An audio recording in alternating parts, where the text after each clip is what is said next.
ও Tony চাচা। আসসালামু আলাইকুম। ওয়ালাইকুম ওয়ালাইকুম আসসালাম হুজুর আসসালাম। সাহেব। কি খবর তোমাদের? রোজা কেমন চলছে? আলহামদুলিল্লাহ ভালো। কিন্তু ওই দেখেন টনি চাচা দিনের বেলা বিড়ি দিয়ে ইফতার শুরু করে দিয়েছে। টনি ভাই, তোমার পেছন থেকে তো ধোঁয়া বেরোচ্ছে, ওটা কি কুয়াশা?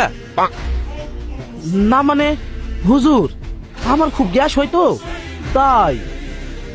দেখো, আল্লাহ সুস্থ মানুষের উপর রোজা ফরজ করেছেন, আর ধূমপান স্বাস্থ্যের জন্য বিষ।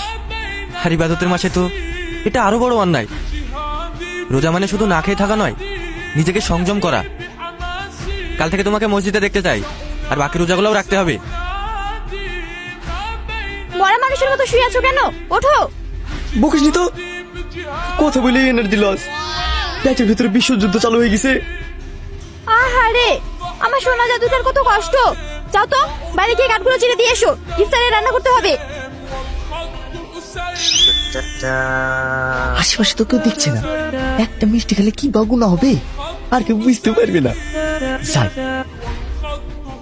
ও ভাই, দুটি মিষ্টি আর চারটি পরোটা দাও তো।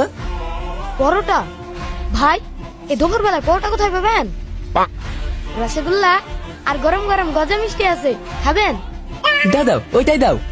হ্যাঁ দিচ্ছি, বসেন।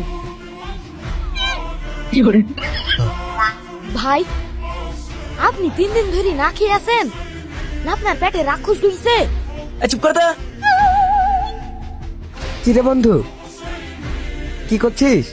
কি আর করবো, রমজান মাস, তাই দোকানটা একটু গোছ গাছ করছি। বল, তোর কি খবর? ও ভালো। বলছি ভাই, 500 টাকা ধার দে না, মেয়েটার জন্য ইফতারি বাজার করব। কাজ হলে সামনের সপ্তাহে তোকে দিয়ে দেবো। না রে ভাই, আমার কাছে টাকা নাই, বুঝতেই পারছিস রমজান মাস, বেচাকেনাও নাই। ঠিক আছে। আল্লাহ, মেয়েটা বাড়িতে পচে বসে আছে, ইফতারের আর মাত্র কয়েক ঘন্টা বাকি, পকেটে 1 টাকাও নেই। আমি এখন কি করি?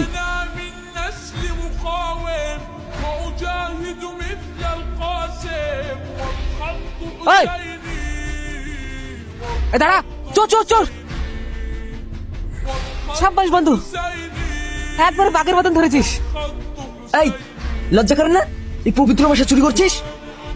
ভাই বিশ্বাস করে, আমি পেশাদার চোর না।